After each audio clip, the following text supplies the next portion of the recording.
Hello friends, good morning. Welcome back to my channel Shovanish world. আমি যে ভিডিওটা upload করেছিলাম আগের দিনকে, তো সেখানে আমি বলেছিলাম আজকে ফার্স্ট পার্টটা আপলোড করলাম, সেকেন্ড পার্টটা আমি নেক্সট দিন আপলোড করব। তো সেটারই সেকেন্ড পার্ট আমি আজকে আপলোড করতে চলেছি।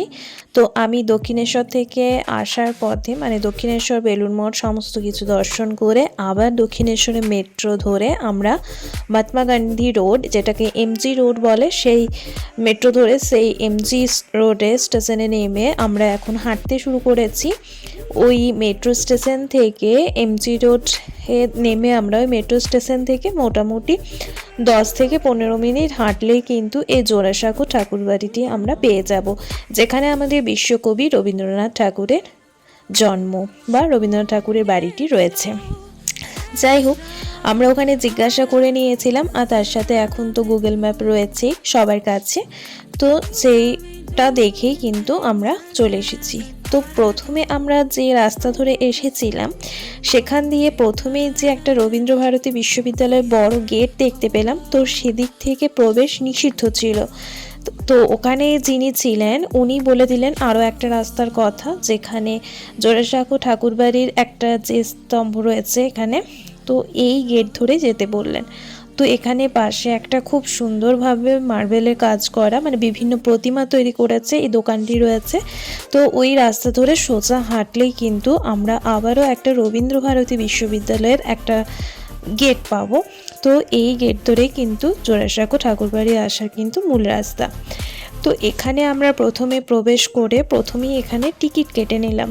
প্রত্যেকটা জায়গাতেই টিকিট কাটতে হচ্ছে, আর এখানেও টিকিট কাটতে হলো। তো এখানেও রয়েছে লাইন, বিশাল কিছু লাইন ছিল না, যেহেতু আমরা এখানে যখন পৌঁছেছি তখন দুপুরবেলা হয়ে গেছিলো, তো সেজন্য লাইন এখানে মোটামুটি ছিল, খুব একটা বেশি না।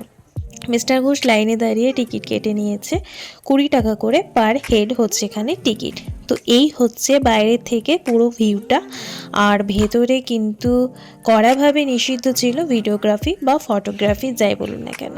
তো সেজন্য ভেতরের কোনো ভিডিও বা ফটো আমি কিন্তু আপনাদের সাথে শেয়ার করতে পারলাম না, জাস্ট বাইরেটুকুই শেয়ার করছি। বাইরেটা দেখতেও অসম্ভব ভালো ছিল, আর ভেতরে রয়েছে রবীন্দ্রনাথ ঠাকুরের ব্যবহৃত বিভিন্ন জিনিস, রবীন্দ্রনাথ ঠাকুরের যে পূর্বপুরুষেরা রয়েছেন তাদের একটা চার্ট লিস্ট, অবনীন্দ্রনাথ ঠাকুরের আঁকা বিভিন্ন ছবি, এইসব যাবতীয় জিনিস রয়েছে। আর তার সাথে রবীন্দ্রনাথ ঠাকুর যে ঘরটিতে জন্মগ্রহণ করেছিলেন সেই ঘরটিও রয়েছে খুব সুন্দরভাবে। এটা হচ্ছে ভেতরের দিকটা, এটা হচ্ছে একটা বড় উঠোন। রবীন্দ্রনাথ ঠাকুর তো এক জমিদার বাড়িতে জন্মগ্রহণ করেছিলেন, তাই বাড়িটি কিন্তু অনেক বড়। এদিক ওদিক করে কিন্তু বাড়িটি ঘুরতে মোটামুটি কিছু না হলেও 1 ঘন্টা সময় লেগেছিল আমাদের। তো এইটুকুই হচ্ছে রবীন্দ্রনাথ ঠাকুরের ঘরের ভিডিও, আর এর থেকে বেশি কিন্তু ভিডিওগ্রাফি বা ফটোগ্রাফি আমরা করতে পারিনি। তো আমরা জোড়াসাঁকো ঠাকুরবাড়ি থেকে বেরিয়ে আমরা প্রিন্সেপ ঘাট যাওয়ার উদ্দেশ্যে বেরিয়ে পড়েছিলাম। তো আমরা ওলা বুক করতে গিয়েছিলাম ওই জোড়াসাঁকো ঠাকুরবাড়ি থেকে প্রিন্সেপ ঘাটের জন্য। তো সেখানের মূল্য ছিল 280 টাকা মতো, তাই আমরা ট্যাক্সি করে চলে গিয়েছিলাম। যেহেতু আমাদের ট্যাক্সিতে অনেক দিন ওঠা হয়নি, আমরা যেখানে যাই মোটামুটি ট্রেন, বাস, বাইক বা এখন যে পেট্রোলের গাড়িগুলো রয়েছে মারুতি, এইসব দিয়েই আমাদের যাতায়াতটা বেশি হয়ে যায়। তো আমরা ট্যাক্সিতে অনেক দিন জার্নি করিনি বলে ভাবলাম কলকাতার তো ঐতিহ্য একটা হলুদ ট্যাক্সি, তো এই হলুদ ট্যাক্সি দিয়েই আমরা আজকে জার্নিটা করব। তো যাই হোক, হলুদ ট্যাক্সি দিয়েই আমরা জার্নি করলাম, আর আমাদের জোড়াসাঁকো ঠাকুরবাড়ি থেকে প্রিন্সেপ ঘাট আসতে মোটামুটি ওই 20 মিনিট মতো লেগেছিল। আমরা যখন প্রিন্সেপ ঘাটে পৌঁছালাম তখন মোটামুটি সন্ধে হব সময় হয়ে গেছিল, আর এখানে প্রবেশ করার জন্য আমাদের কিন্তু কোনো প্রবেশ মূল্য লাগেনি। যাই হোক, এখানে একটা পার্ক টাইপের ছিল, তাই প্রচুর মানুষের ভিড় রয়েছে। আর এই সন্ধে হওয়ার সময়টাতে প্রিন্সেপ ঘাটটা কিন্তু অসম্ভব ভালো লাগছে দেখতে, তার সাথে ব্রিজটা দেখতে তো অসম্ভব সুন্দর লাগছে।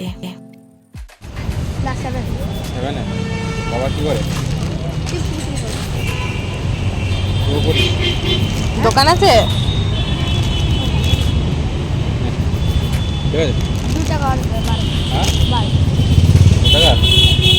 10 টাকা দিলে, হ্যাঁ বলুন না এইটুকু বলে মাঝে মাঝে এই বাচ্চাগুলো থেকেও জিনিস কিনতে হয়। জিনিস কেনার পর টাকা দেওয়ার পর এদের যে মিষ্টি হাসি, সেটা কিন্তু মনটা এমনিতেই ভালো করে দেয়। একটা অদ্ভুত কিন্তু এদের মহিমা রয়েছে। যাই হোক, প্রিন্সেপ ঘাটের দৃশ্যটা যত কিন্তু সন্ধে হচ্ছে, মানে পড়ন্ত বিকেল হয়ে যাচ্ছে, সূর্য ডোবার সাথে সাথে লুক আপটাও যেন চেঞ্জ হয়ে যাচ্ছে। একেই বলে নেচার। যাই হোক, আমরা প্রিন্সেপ ঘাটে কিছুক্ষণ বসেছিলাম, একটু পার্ক টাইপের প্রথমেই বললাম। আর এখানে তো বিভিন্ন মিকি মাউস এসব তো সেজে রয়েছে বাচ্চাদেরকে আনন্দ দেওয়ার জন্য। তো আমরা কিছুক্ষণ বসে যাওয়ার পর আমরা ওখানে কিছু ফটো টটো তোলার পর আমরা আবারও হাঁটতে শুরু করেছি। এখন হেঁটেই চলেছি, হাঁটতে হবে মোটামুটি 10 মিনিট ধরে। আজকে সে সকাল থেকে বেরিয়ে সারাদিন হেঁটেই চলেছি, তো হেঁটেই চলেছে, শুধুমাত্র একবার মেট্রো আর ট্যাক্সি, ব্যাস, বাকিটা হেঁটে হেঁটেই চলছে। এই জন্যই বোধহয় বলে কলকাতায় হেঁটেই দেখতে হয়। যাই হোক, আমরা এখন যাচ্ছি বাবুঘাটে। আমরা প্রিন্সেপ ঘাটে ছিলাম, সেখান থেকে হাঁটতে হাঁটতে এখন যাব বাবুঘাটে। সেখানে বেনারসের মতো গঙ্গা আরতি হয়, সেটা দেখার জন্যই আমরা যাচ্ছি এখন। তো এখানে যাওয়ার সময় গঙ্গাটা দেখতে এত ভালো লাগছিল, পুরো লাইট আর চারিদিকটা অন্ধকার, অসম্ভব সুন্দর লাগছিল। তাই এই প্রকৃতিটা একটু ফটোগ্রাফি আর ভিডিওগ্রাফি না করে পারলাম না। তো যাই হোক, পৌঁছে গেছি মোটামুটি হাঁটার পর পায়ে ব্যথা ধরিয়ে। তো এখানে দেখি তার আমাদের আগে প্রচুর লোক এখানে এসেছেন, মানে প্রচুর মানুষের ভিড় রয়েছে কিন্তু। আর এদিকে সমস্ত কিছু জোগাড় হচ্ছে। আরতি শুরু হবে মোটামুটি 6টা থেকে 6:30টার মধ্যে। তো আমরা এখানে পৌঁছে যাই মোটামুটি 5:45-এর মধ্যে। তো আমরা গিয়ে চারিদিকটা একটু ভিডিওগ্রাফি করলাম। আর তা করতে করতেই কিন্তু এদিকে পুরোহিত মশাইরা এসে হাজির হয়ে গেছেন। তাদের যে সাজ পোশাক সবই কিন্তু রেডি। আর এই হচ্ছে চারিদিকটা। এই ঘাটটাতে কিন্তু আরতি বন্দনা লেখা আছে। এটা বাবুঘাট মেনলি। আপনারা যদি রাস্তা না জানেন, গুগল ম্যাপ তো রয়েছে, তাছাড়া ওখানে লোকাল কাউকে জিজ্ঞাসা করলেও কিন্তু বলে দেবে। তো এনারা পুরোপুরি রেডি। এবার মোটামুটি এখানে শুরু হতে চলেছে আরতি।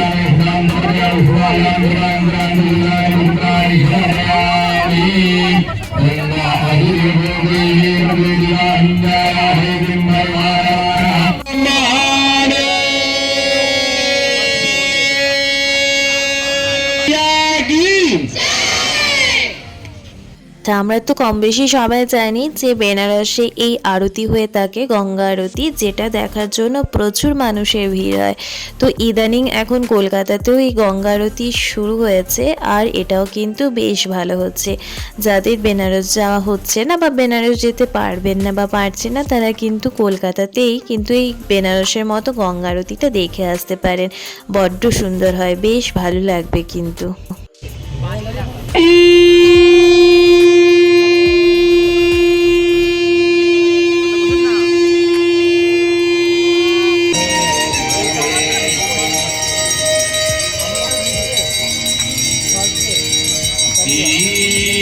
देव नमस्तु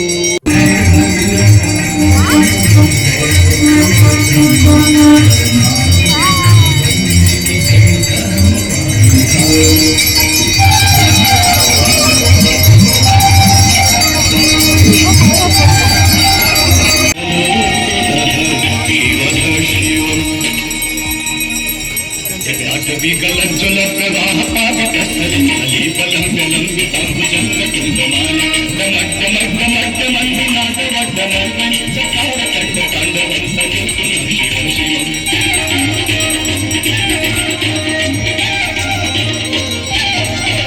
जटाकटाः सम्भ्रमभ्रमन्निलिम्पनिर्झरि विलोलवीचि वल्लरि विराजमाननिर्झरि यद्गदन्तगज्वदल्ललाटपद्मपावि किशोरचन्द्रशेखरि ततीततीक्षणं मम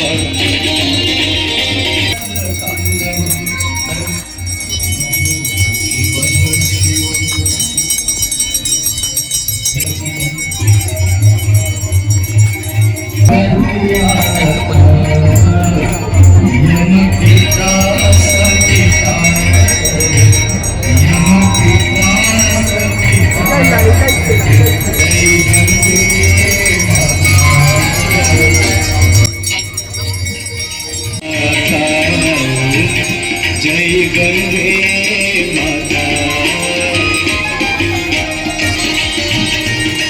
जननी तू गाता मैया जो जननी तू गाता दास वही है सहज में भक्त वही है सहज में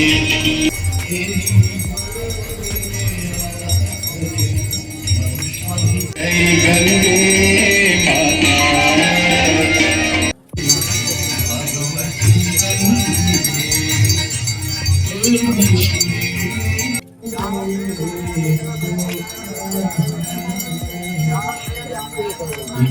তো গঙ্গা আরতি প্রায় শেষ হতে চলেছে আর এখন আমরা যাব রুমে। আর কোনো কিছুই দেখার নেই, আজ পুরো রাত্রি হয়ে গেছে।